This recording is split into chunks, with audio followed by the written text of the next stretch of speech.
men feeling that they need to dominate spaces physically and speaking over women, interrupting women, belittling them. Yeah. Do you see how good I'm being?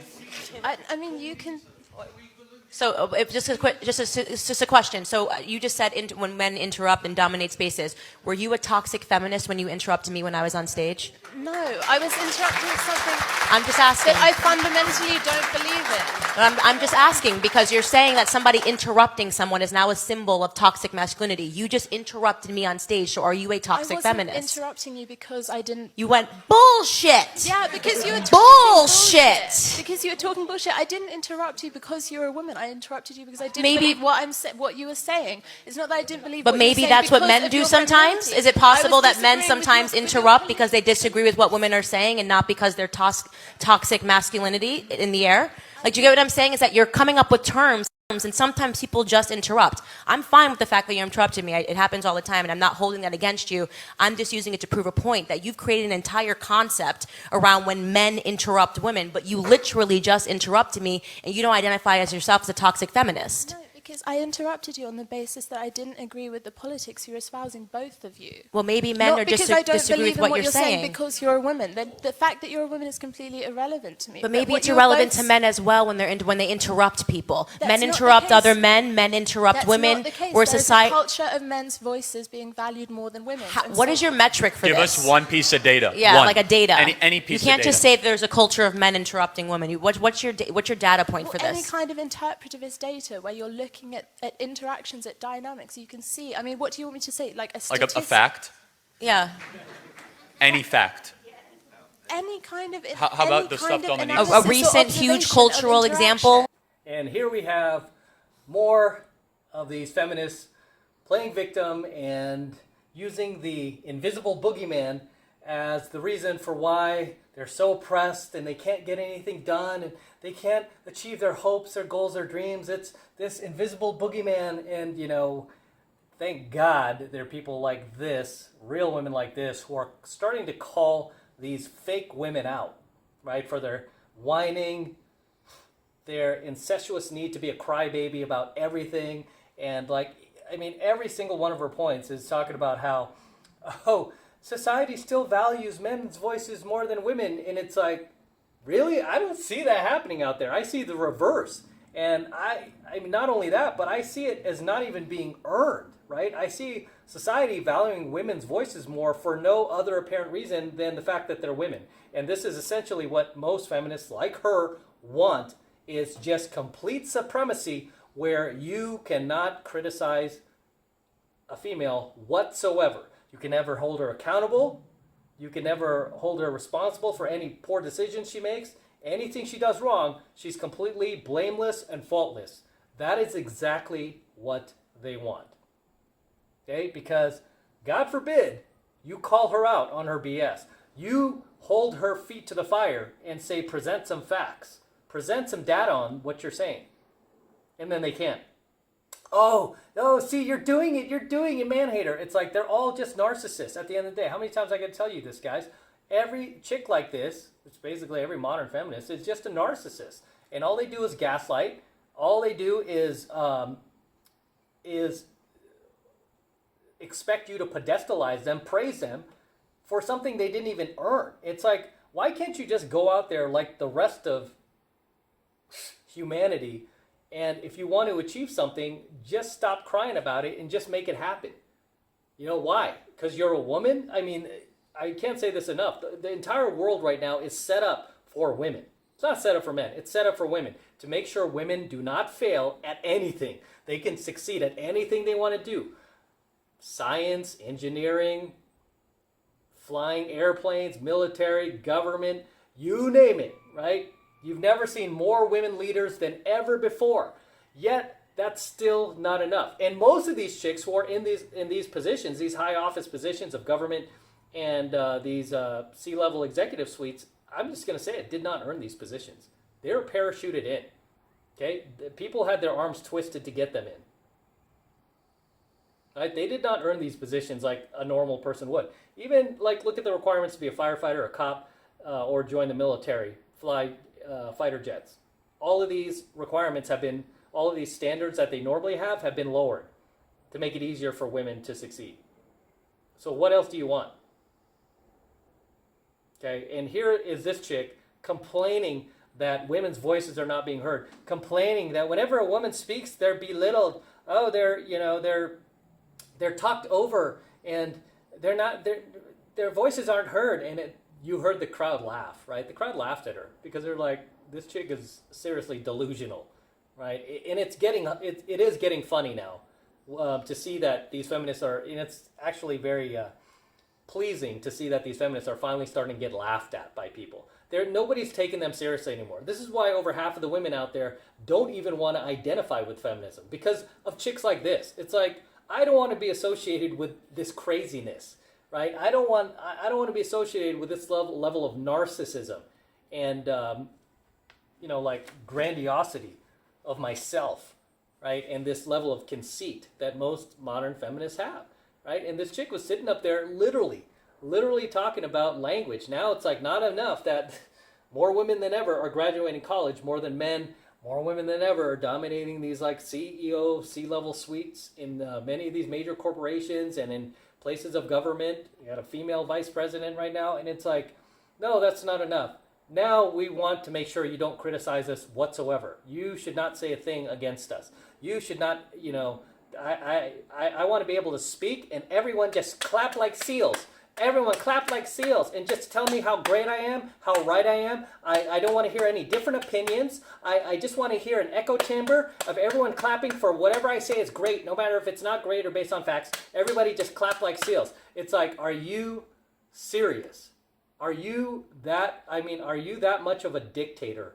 I mean, are you that much of a neo-Nazi? Those are words they like to use, right?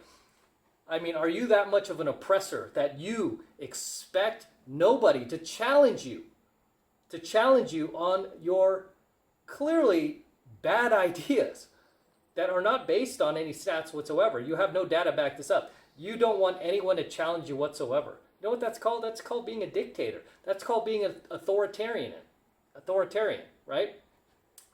That's called being a narcissist. Somebody who is not able to accept criticism, as many modern feminists can't.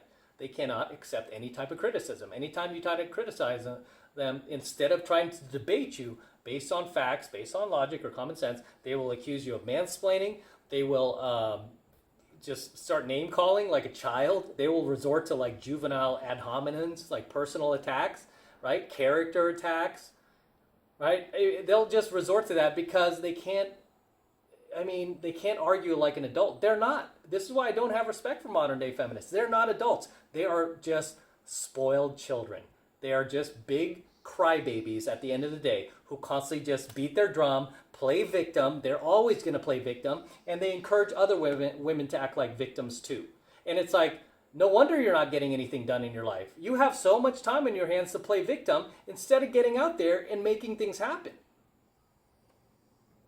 Why do you think I don't get like wrapped up in a lot of these politics and stuff like that? I don't go to these things, or I don't have time. Why? Because I have a business to run, right? I have a life to lead, right? I have employees to make sure they stay employed. I have to go out there and just pound the pavement, even when I don't have the energy to, even when I just want to relax, right? There are times where I just want to sit back, maybe just watch some YouTube and just watch car videos, and I can't.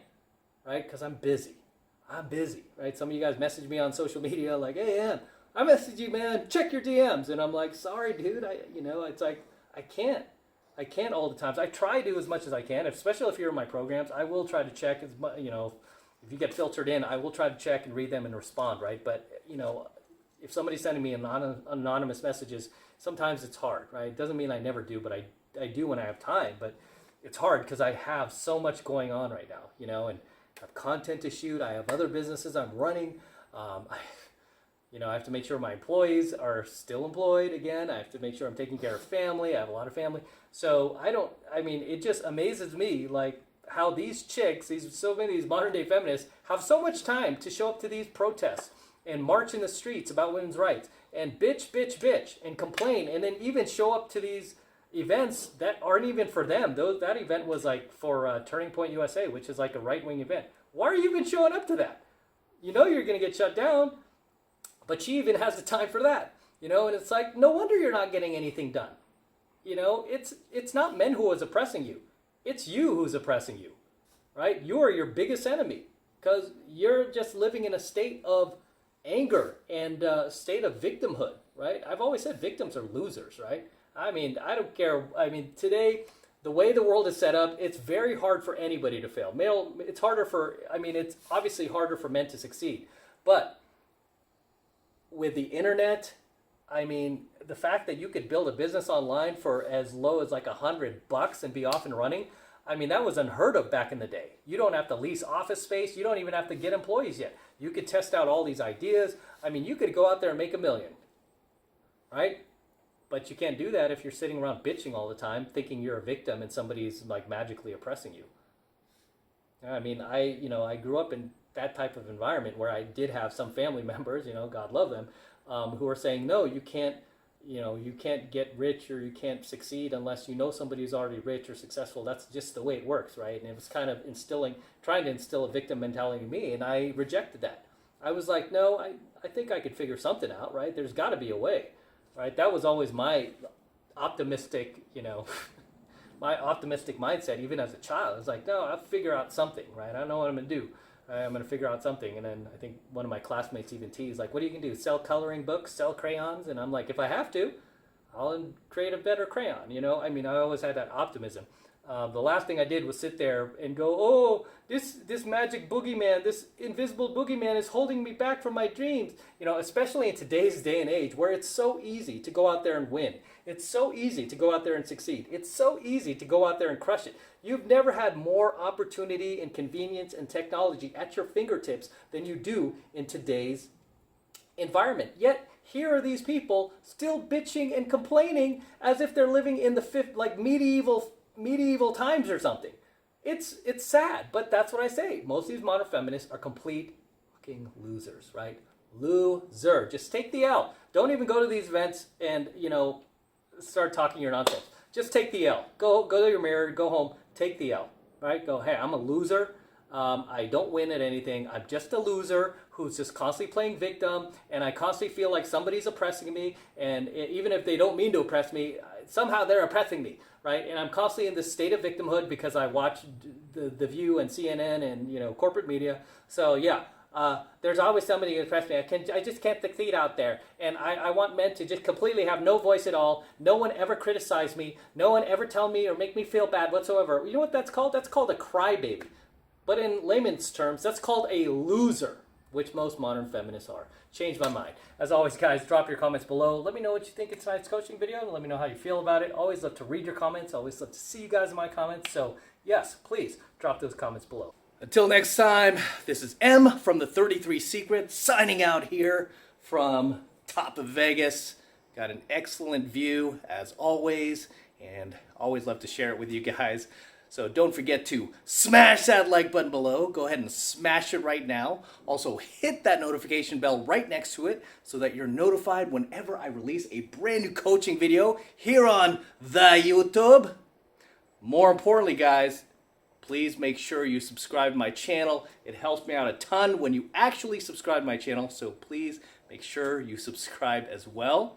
And for all of you guys who want to support my work and all of this red pill, gold pill, and platinum pill content that I am teaching you even further, the best way to do that is by jumping into my monthly online coaching program, 7 Months to Mastery, where I'm teaching guys just like you, yes, you, talking to you, how to go out there and approach and close the youngest, hottest, most beautiful looking women on the planet. I'm talking about 8s, 9s, and 10s, the same exact type of women that I am teaching all of my students out there, all around the world now, to go out there and approach and close every single week. And believe me when I tell you, we are making it happen every single week, no matter what type of divisiveness is going on out in the world, what type of erroneous is going on out there, or who's in the White House, it doesn't matter, right? We are continuing to live our lives to and at the highest level. Okay, and I want you to become one of us. I want you to join us, and it's real easy to get signed up. All you need to do is click that link below in my description box. It will take you over to my website where you can get signed up right now. It just takes 2 seconds, so do that now, and I will see you in my next coaching video. I'm out from Vegas, here for the month, as always. Just kind of escaping LA for a bit and doing a few private boot camps while I'm out here. And actually went out last night, so I'm losing my voice a bit. But here, up and shooting content for you. And got an excellent view, as you can see. There goes the Bellagio behind me. They had the fountains on earlier. Cosmo Hotel, where I used to stay previously. Haven't stayed there in a while. And of course, the Eiffel Tower. No need to go to Paris. Got the Eiffel Tower right there. And Planet Hollywood behind me, and the Las Vegas Strip, as well as the Miracle Mall, Aria, Luxor in the distance, Mandalay Bay. It's a great, fun place to be. And if you've never been to Vegas, you should check it out. So until next time,